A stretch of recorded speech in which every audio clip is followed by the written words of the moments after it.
São Paulo. História das religiões.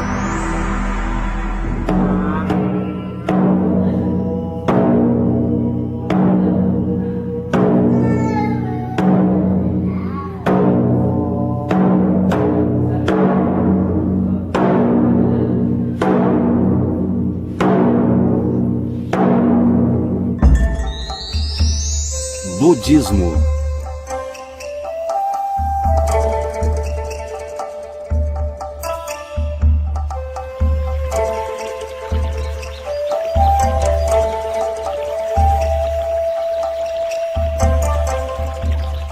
No Zen, verdade significa ver a realidade como ela é, sem projeções. O céu é azul, a grama é verde, a água é úmida.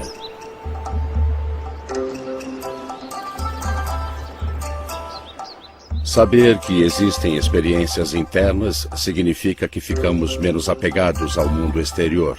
Mundo esse que os budistas nunca negaram.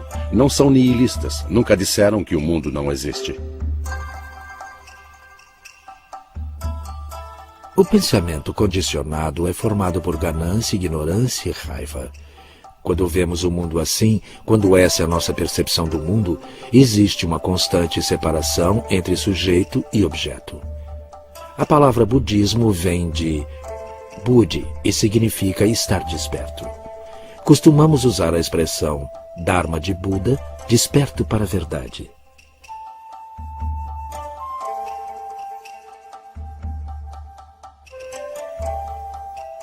Os ensinamentos de Buda são muito simples.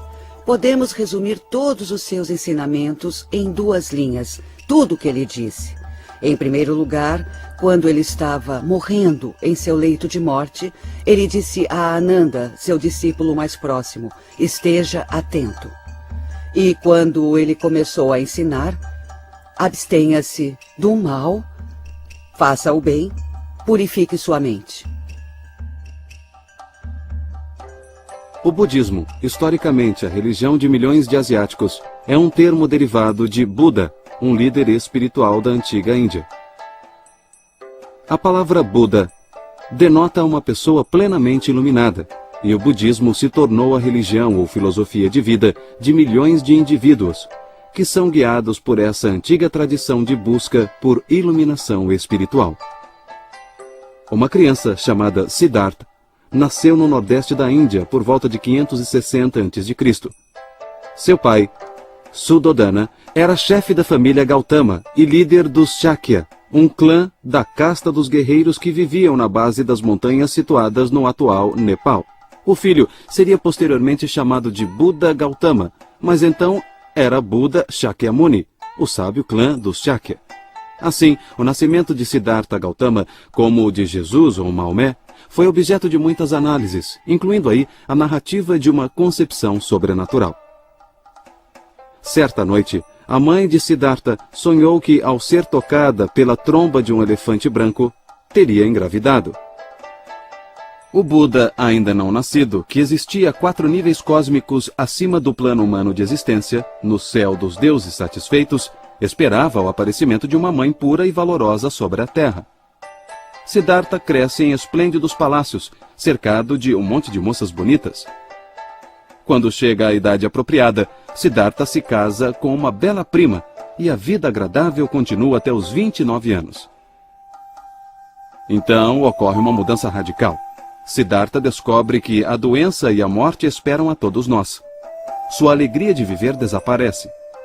Principalmente porque fora educado, segundo a crença, em contínuos renascimentos ao longo de incontáveis eras que se seguiriam. Nesse contexto, a perspectiva de doença e morte se repetindo interminavelmente torna-se terrível. Alguns escritos em Pali envolvem antigos deuses indianos em um relato mais dinâmico da busca de Siddhartha. Neles, os deuses determinam que o jovem Siddhartha seja libertado do confortável casulo da vida principesca. Siddhartha retorna ao palácio em um estado de agitação mental. Imediatamente, seu pai instala guardiões em torno do palácio e o cobre de mais luxos. Mas os deuses não podiam ser renegados. Eles voltam a se aproximar de Siddhartha sob a forma de um homem doente, de um cadáver e, por fim, como um asceta que achara a paz em meio ao sofrimento. A sorte estava lançada. Siddhartha decide tornar-se um asceta. Ele retorna ao palácio em paz consigo mesmo e, ao chegar, é informado do nascimento de seu filho. Assim, Siddhartha criara um elo com a vida do homem comum. Mas ele se recusa a continuar confinado ao mundo secular. Com a conivência dos deuses, ele se despede silenciosamente da esposa e do filho adormecidos, deixa o palácio e torna-se um asceta. Ele se torna discípulo de 2 mestres ascetas de destaque. Sob a tutela desses mestres, ele alcança o chamado estado do vazio. Depois, alcança o estado denominado nem percepção, nem não percepção. Durante 6 anos, Siddhartha pratica severas austeridades e mortificações extremas. Alguns chegam a relatar que o fraco e debilitado asceta falecera. As imagens posteriores criadas por artistas budistas retratam-no como um esqueleto recoberto de pele. É preciso ter muita sorte e sua prática deve ser tão elevada que um dia você terá a sorte enorme de encontrar um Buda como o nosso Buda Gautama, que quando ele estava em sua fase ascética, nesse ponto ele encontra o Buda de Pankara, que lhe dá todas as bênçãos e todas as dádivas. Meu filho, um dia você será um Buda como eu. Ao praticar a técnica de retenção respiratória para controlar o corpo, Gautama se sente como se tivesse uma cinta enrolada apertando-lhe a cabeça. Mas, para sua surpresa, essa era uma pista importante. A atenção clara, mais do que os rigores da vida cética, era a chave para a compreensão espiritual. É difícil determinar a maneira como o budismo deve ser qualificado. Alguns o consideram uma filosofia, e certamente existem textos filosóficos. Mas, sob muitos aspectos, quando lemos os textos budistas, constatamos que tratam também de psicologia, de fisiologia. Neles se analisa a maneira como percebemos o mundo. De certa forma, poderíamos nos perguntar se o budismo, no sentido usual, é ou não é uma religião. Acredito que a resposta seja certamente afirmativa. Ele tem todos os atributos da prática religiosa. Ele tem os mosteiros, os altares, os religiosos, pessoas que se retiram para praticar rituais e ritos específicos.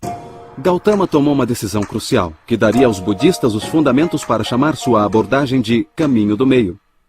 Para sustentar sua força física, ele aceitava um pouco de comida das pessoas que, na Índia, costumam frequentar a companhia dos ascetas.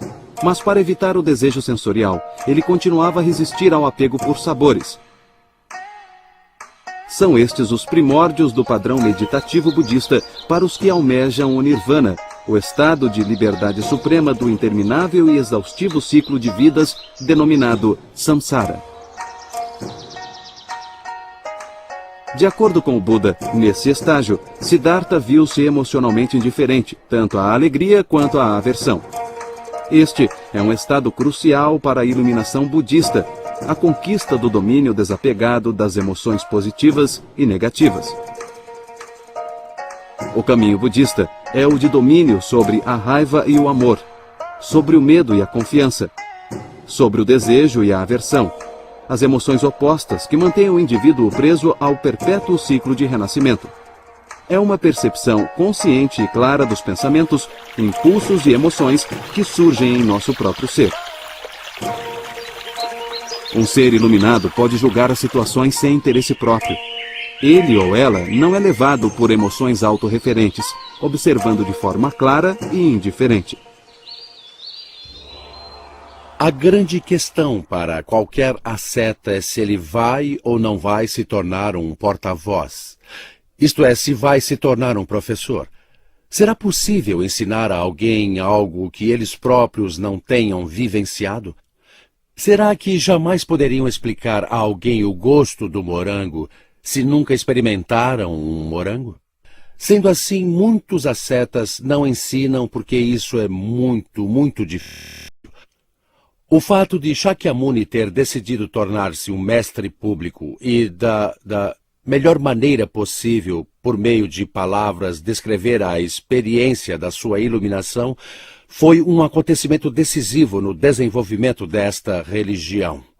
Se não tivesse feito o seu primeiro sermão, se não tivesse realizado um evento público, é claro que o budismo não teria se tornado uma religião mundial, mas ele tomou essa decisão.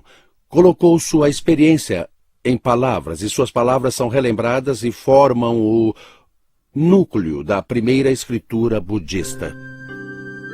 De acordo com a tradição, o Buda fez o sermão do Parque dos Veados em um local próximo à hoje chamada Sarnath, na Índia. O Buda Gautama iniciou seu sermão expondo a nobre verdade da dor, que é a consciência profunda e penetrante de que a existência humana é temporária e cheia de adversidades. Talvez a parte mais importante da doutrina budista seja aquela relativa às 4 nobres verdades. E a primeira verdade é geralmente estabelecida como sofrimento. Muitas pessoas se perguntam o que isso significa, pois o budismo pareceria ser uma religião muito pessimista. Alguns sugerem que poderíamos denominá-la de outra forma, dizendo que a vida é insatisfatória. Ou seja, o que quer que eu faça, em última análise, torna-se insatisfatório. Eu poderia dizer, por exemplo, se estou cansado e me sento, que estar sentado é maravilhoso. Não é sofrimento. Mas se fico sentado no avião ao longo do trajeto Londres-Chicago, direi que ficar sentado não é satisfatório.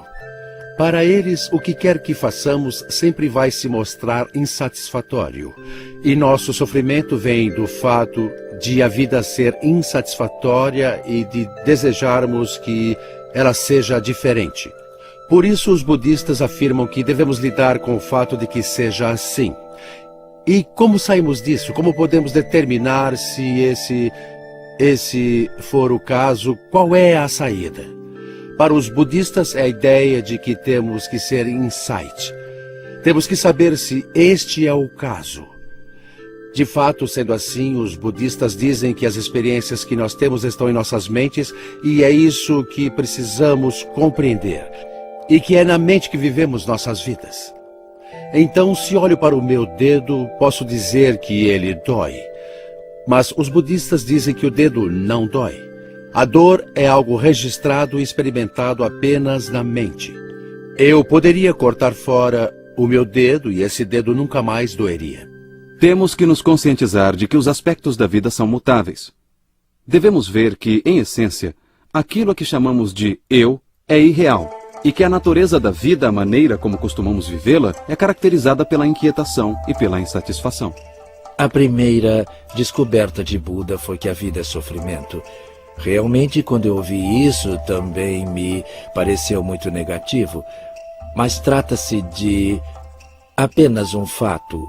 Não é a negação da vida, mas é para que percebamos qual é a natureza dela. Quando saímos do ventre materno, começamos a chorar. E é a dor do nascer. Poderíamos dizer que é o Dharma do nascer, a lei do nascer. Então não se trata de um sentimento negativo, mas sim de uma observação muito próxima de como nós entramos na vida e de como nós podemos nos preparar para ela, para nos libertarmos do sofrimento ou aprendermos a lidar com ele. Os 4 elementos restantes do nobre caminho óctuplo podem ser reunidos na categoria de meditação. Embora a meditação seja a libertação final do ciclo de vida e morte, a moral budista não é negligenciada quando se medita. Durante a emergência do budismo, a casta indiana mais importante era a casta dos Brahmanes. Buda proclamou um caminho de salvação que tinha 2 desavenças com a religião bramânica. Primeiramente, a salvação budista não exige os elaborados rituais que eram parte do brahmanismo. Os rituais lidam apenas com as questões materiais externas e não com a interioridade do espírito humano. Os budistas acreditam que os rituais não lidam com as causas reais do sofrimento humano, nem podem levar à salvação. Os budistas tinham uma segunda desavença relativa aos sacrifícios que os brahmanes ofereciam aos deuses. Tais sacrifícios exigiam que a vida animal fosse violentamente tirada, e os budistas ensinam que os seres humanos podem reencarnar como animais, como resultado de suas más ações. A cobiça, a raiva e a ignorância são a chave que permeia realmente todos os seres humanos até que seja aperfeiçoada. A pequena mente, a mente condicionada, contém cobiça, raiva e ignorância. E isso tem que ser enxergado. E quando isso é enxergado, percebemos a harmonia que existe entre nós e outros seres humanos e também os objetos, sejam eles animados ou inanimados. Percebemos que somos iguais e não desejamos matar porque estaríamos matando a nós mesmos. Esse é o estudo praticado através da meditação que começa a vislumbrar. É um aspecto muito importante. Somos muito hábeis em relação a outros aspectos. Na verdade, a sociedade e a cultura são como uma conspiração contra o espírito. Eu sinto que, conforme nos aproximamos de 2000, o número 2000, as pessoas sabem que algo está faltando. Os 5 preceitos do budismo podem ser compreendidos como um paralelo aos 10 mandamentos. Poderiam ser traduzidos da seguinte maneira: não tire a vida humana ou a vida animal. Não tome aquilo que não lhe pertence. Abstenha-se da difamação e da mentira. Não se envolva com comportamento sexual ilícito. Abstenha-se de substâncias que causem confusão mental. A doutrina budista enfatiza constantemente que nosso destino é resultado de nossas ações passadas. Se temos deficiências físicas ou aparência desagradável, doença ou qualquer infortúnio, isso se deve a nossas ações passadas. Karma é basicamente ação e diz respeito à ação e reação. Tudo tem uma causa e tudo tem um efeito. Portanto, através da prática da meditação, nós tentamos nos libertar dessas causas e efeitos, criando uma brecha e vendo através dela. E as pessoas dizem que se você... o budismo e o Dharma do Buda não significam tornar-se uma pessoa boa, porque quando você quer se tornar uma boa pessoa, quando você quer fazer o bem, você tem um objetivo, tem o objetivo de ser bom, o que você acha que é bom. E até isso tem que ser transcendido. Portanto, estudar o Zen não significa tornar-se uma boa pessoa, mas sim tornar-se um ser humano.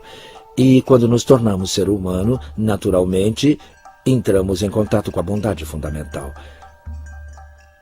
Somos em nosso eu bondade fundamental. Aí nos damos conta da bondade dos outros. Isso é bondade. Não é fazer boas ações para as pessoas. É desfazer-se da identificação com o ego e servir as pessoas.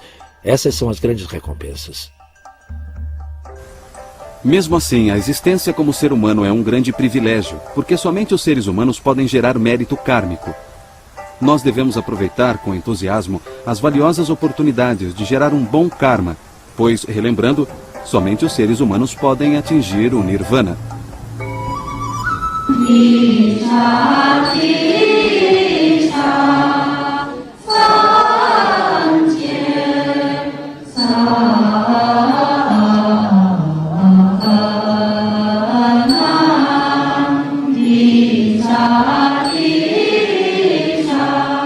Segundo o pensamento budista popular, levamos muito mais do que amor e ódio de uma vida para outra. Características pessoais e memórias subconscientes também são transmitidas. De repente, a genialidade pode irromper em uma família aparentemente comum. Um casal que se ama pode se reencontrar em uma nova vida. Uma criança muito parecida com um antepassado falecido deve ser tal antepassado, renascido em uma nova forma e assim por diante.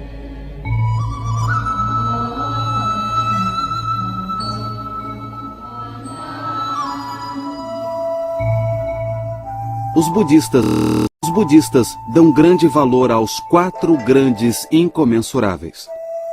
Trata-se de 4 qualidades que nunca podem existir em excesso. São elas: gentileza amorosa, compaixão, alegria pela alegria do outro e equanimidade, ou serenidade de espírito.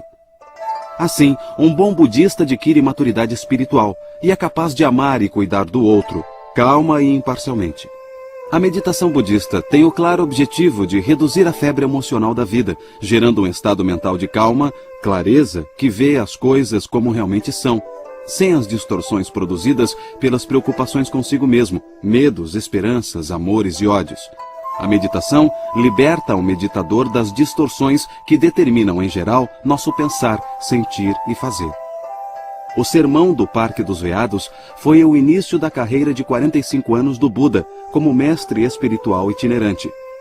Ele viajou pelo nordeste da Índia como monge e mestre mendicante, seguido por numerosos discípulos.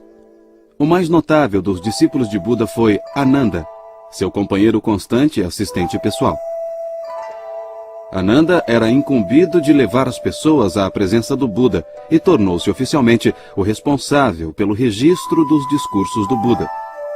Tudo isso mantinha Ananda tão ocupado que ele não tinha tempo para alcançar sua própria iluminação.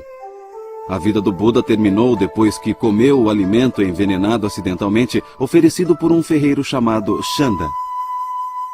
A lenda budista diz que o sábio Buda sabia que o alimento estava ruim, mas que não quis recusar um alimento a ele oferecido. Depois, ordenou que o restante fosse destruído. Buda deitou-se sobre o lado direito, na chamada postura do leão. Instruiu os monges para que deixassem aos outros discípulos a tarefa de dar um destino às suas cinzas.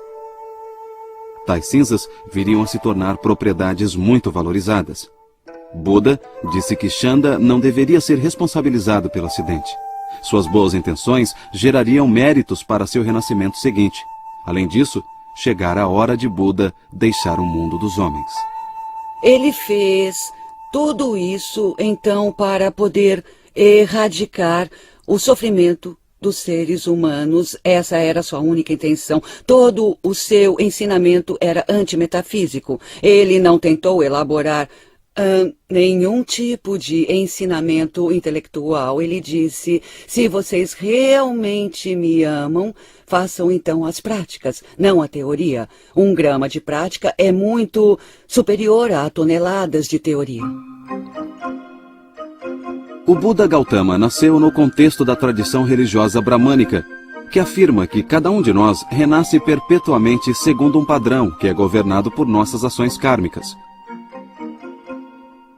Ele dispensou a dependência de rituais e sacrifícios sacerdotais, afirmando que o auxílio dos deuses era inútil, pois eles também precisam libertar-se dos ciclos de renascimento. A chave para o Nirvana está dentro do ser de cada um. E o budismo sempre enfatizou essa crença fundamental durante seu longo e variado desenvolvimento. Durante os últimos séculos antes de Cristo, uma nova designação apareceu na Índia pela primeira vez.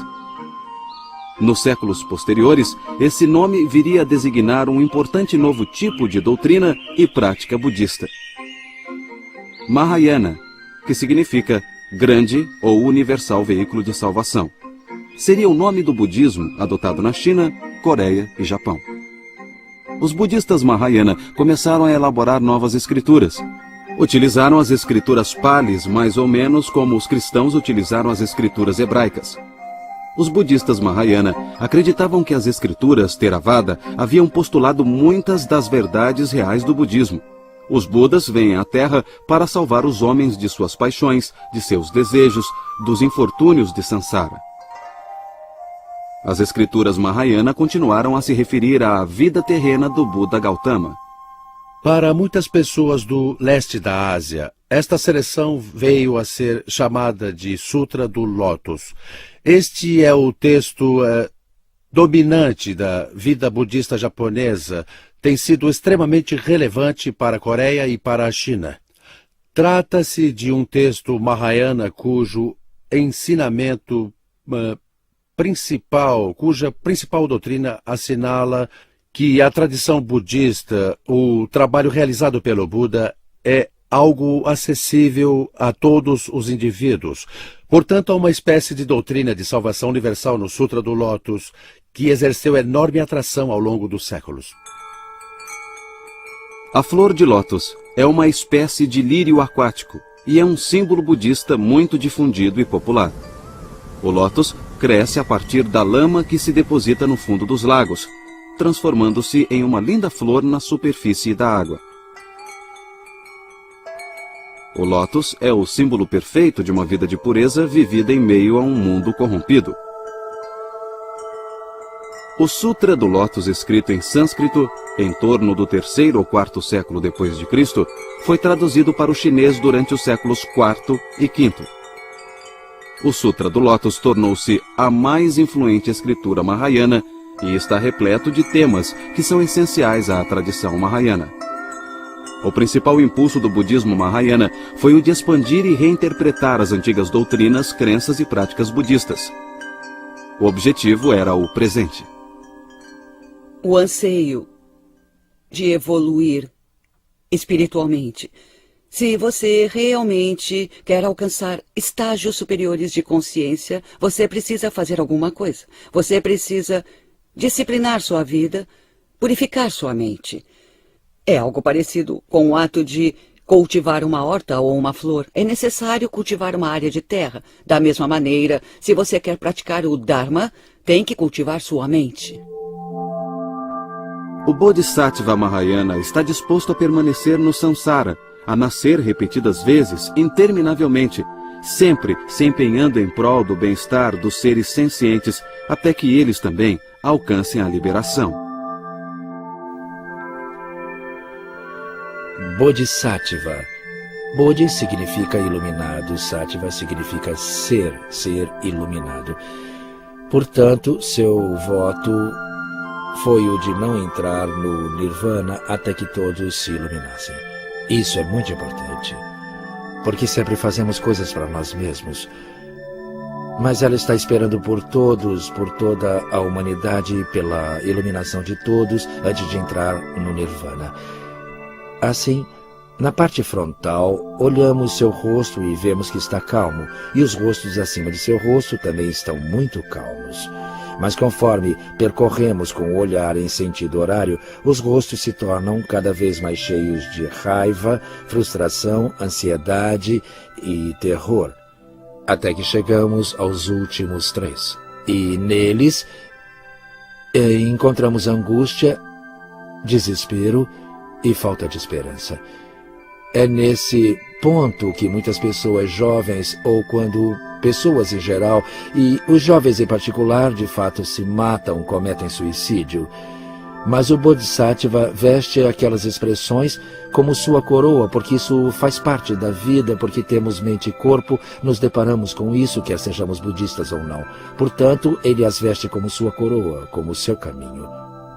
Os monges e mosteiros ainda eram necessários. Um leigo não precisava mais almejar renascer como monge. Qualquer um podia seguir o caminho de benevolência do Bodhisattva. E a vida mais elevada passou a ser a vida de doação de si mesmo no mundo comum. No âmbito do budismo, karma representa o poder que tem nossas ações voluntárias de moldar o renascimento na vida seguinte. Quem pratica más ações renasce com destinos incômodos ou dolorosos. Quem pratica boas ações renasce com destinos agradáveis. Karma não é nada além de volição.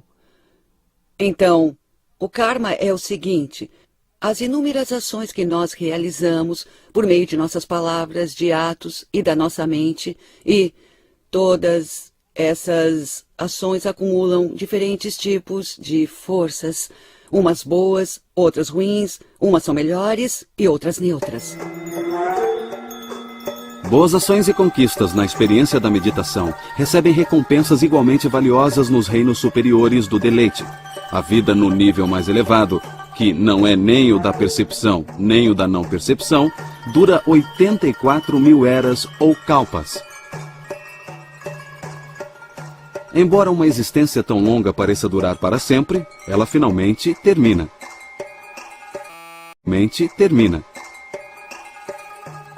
100 anos nos céus do deleite parecem não durar mais do que um dia humano.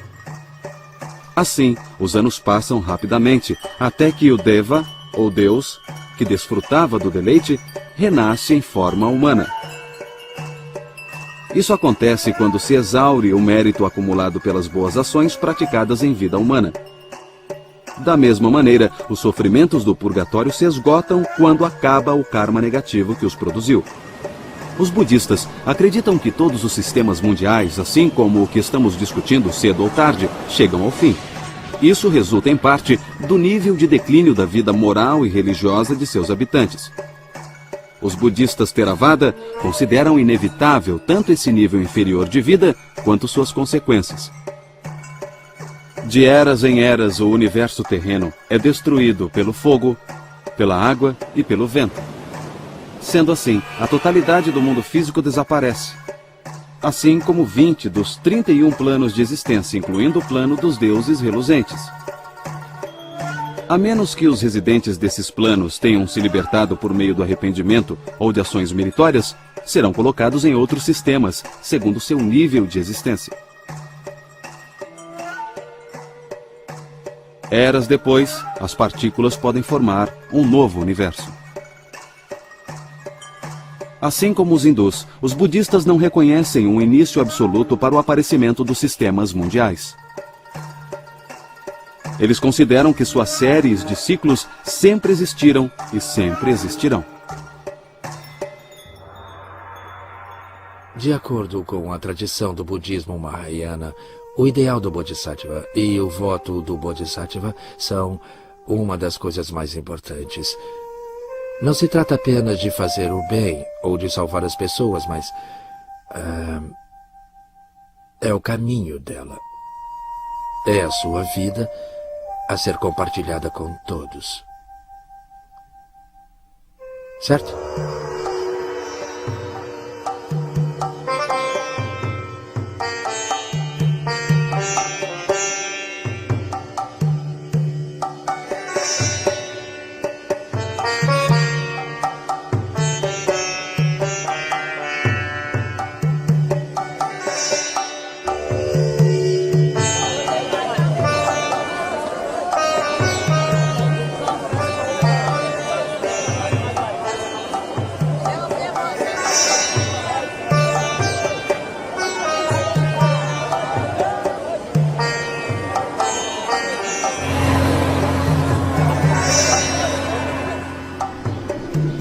Na Mongólia e no Tibete, a palavra que designa o sumo sacerdote é lama.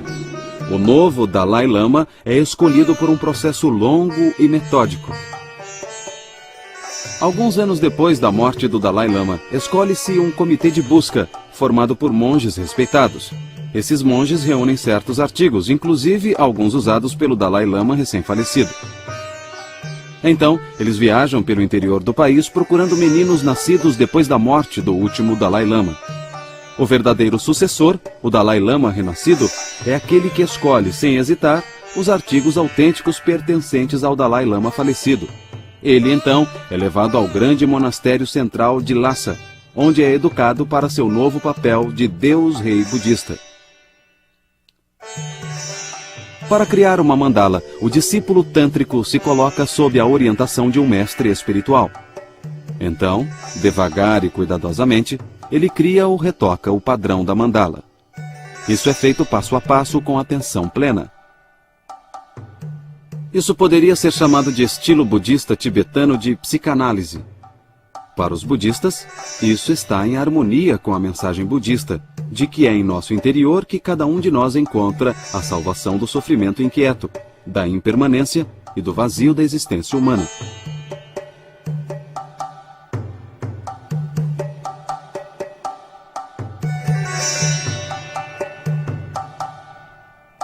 Os budistas tibetanos também utilizam o mantra, que significa sagrada elocução, em sânscrito. De fato, devemos nos concentrar no mantra para que ele surta efeito.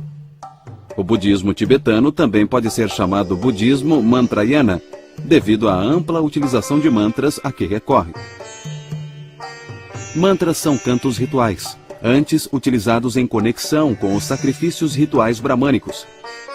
Os mantras eram considerados palavras plenas de poder, que nos ajudam a alcançar muitos resultados. E o budismo tibetano facilmente os adaptou aos seus próprios usos rituais.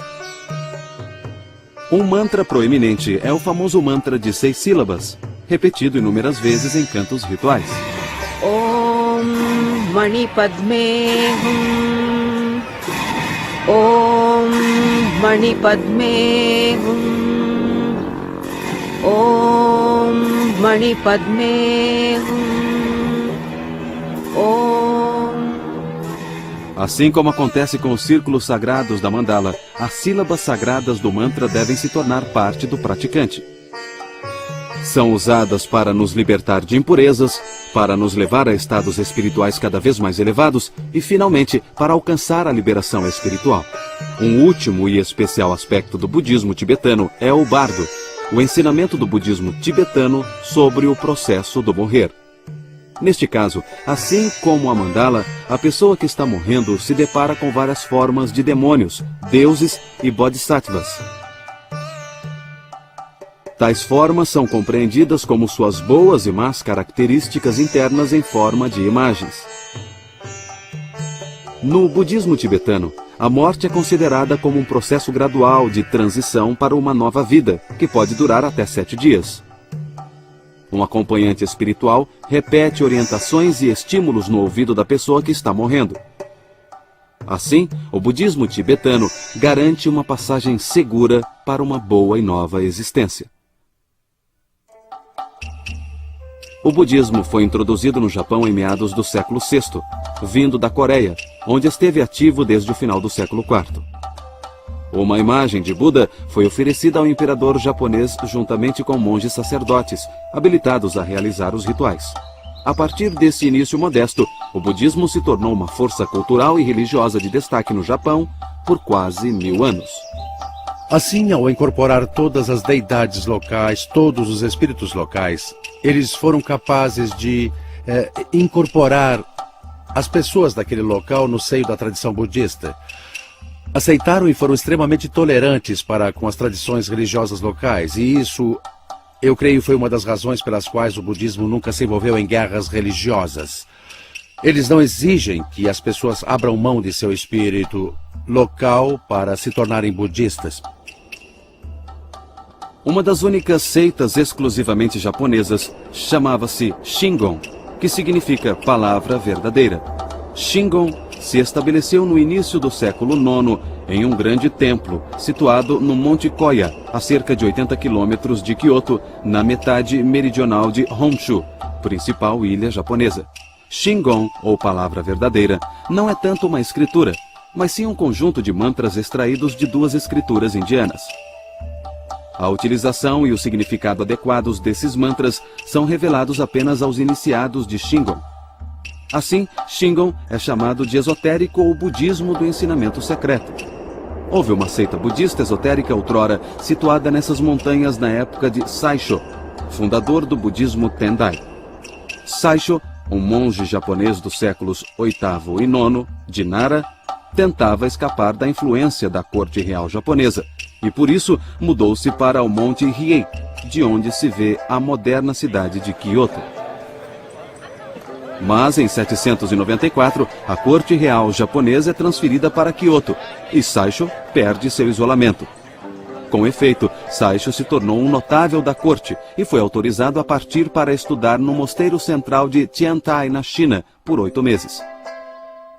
O monge japonês Honen fundou o que se conhece como Jodo, ou budismo da Terra Pura. O budismo da Terra Pura japonês deve seu nome ao fato de que seus seguidores acreditavam na existência de muitas terras de Budas, que são criadas pelos votos, méritos e virtudes dos vários Budas. A terra de Buda desses seguidores é chamada de Paraíso Ocidental, ou Terra Pura. Os esplendores dessa Terra Pura, às vezes retratados por artistas e visualizados por meditadores, são inacreditavelmente grandiosos. Na Terra Pura não haverá mais renascimentos como humano, animal, deus ou demônio. Ao longo das eras vindouras, o empenho em alcançar o nirvana final poderá ser realizado na atmosfera da Terra Pura.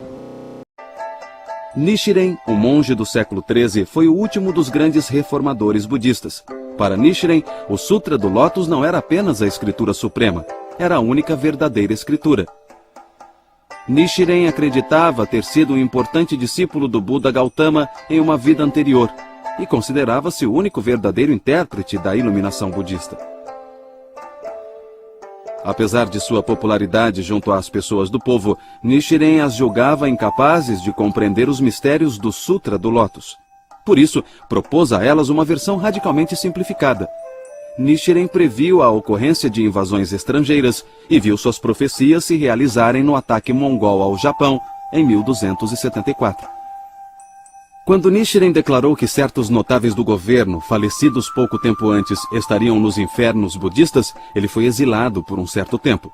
Passou os últimos anos de sua vida recluso. O Zen é muito popular no sentido de que poderíamos dizer que é assim por ser muito simples, muito direto e muito metódico.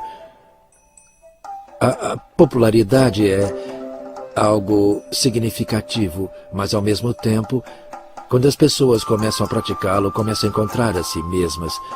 E se não tinham essa expectativa, é nesse ponto que partem, mas é quando deveriam permanecer. O Zen budismo tornou-se uma das formas mais conhecidas do budismo nos países ocidentais. O monge Eisai, do século XII, tem sido indicado como fundador do Zen budismo no Japão. Mas isso é verdadeiro apenas em parte. Enquanto estudava na China, ele conheceu alguns professores da escola Chan, e ao voltar ao Japão, tentou introduzir mais ensinamentos Chan sobre meditação no budismo Tendai. Como recompensa, foi expulso da seita Tendai. Então, foi para Kamakura, onde novos regentes da classe militar controlavam o Japão, e lá ele encontrou proteção. Assim, o Zen tornou-se proeminente como religião dos samurais, parecendo ser-lhes apropriada.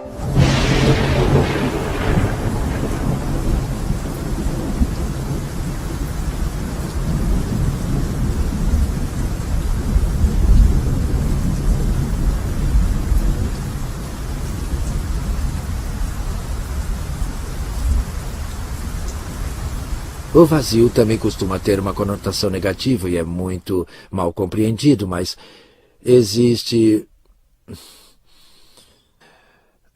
uma forma tradicional de abordar o vazio ou vacuidade. Ela consiste em 3 partes. Uma delas é teórica e a chamamos de Zen teórico. É quando a forma é vazio e o vazio é forma. Não se trata apenas da mente intelectual, as coisas se tornam uma só. A segunda parte é a Tathagata Zen. E aqui não tem nem vazio, nem forma. Esta é a segunda parte. E, basicamente, nada pode ser dito nesse ponto.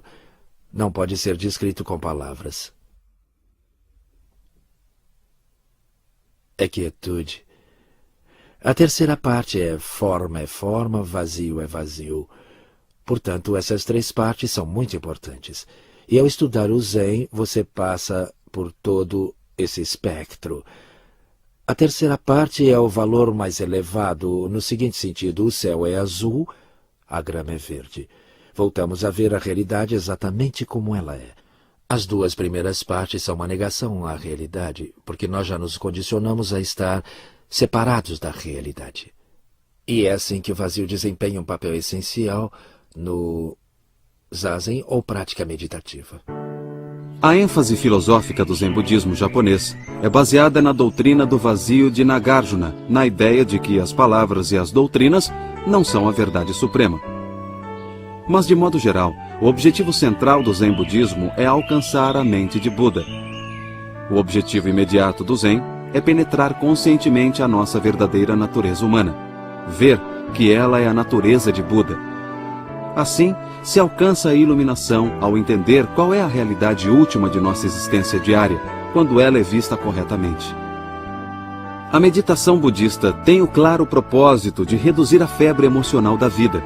Gera um estado mental de calma e clareza que vê as coisas como elas realmente são, sem as distorções de nossos medos, esperanças, preocupações próprias, amores e ódios. A meditação liberta o meditador das distorções que frequentemente determinam o que pensamos, sentimos e fazemos. O mundo e o ser são vistos de maneira nova.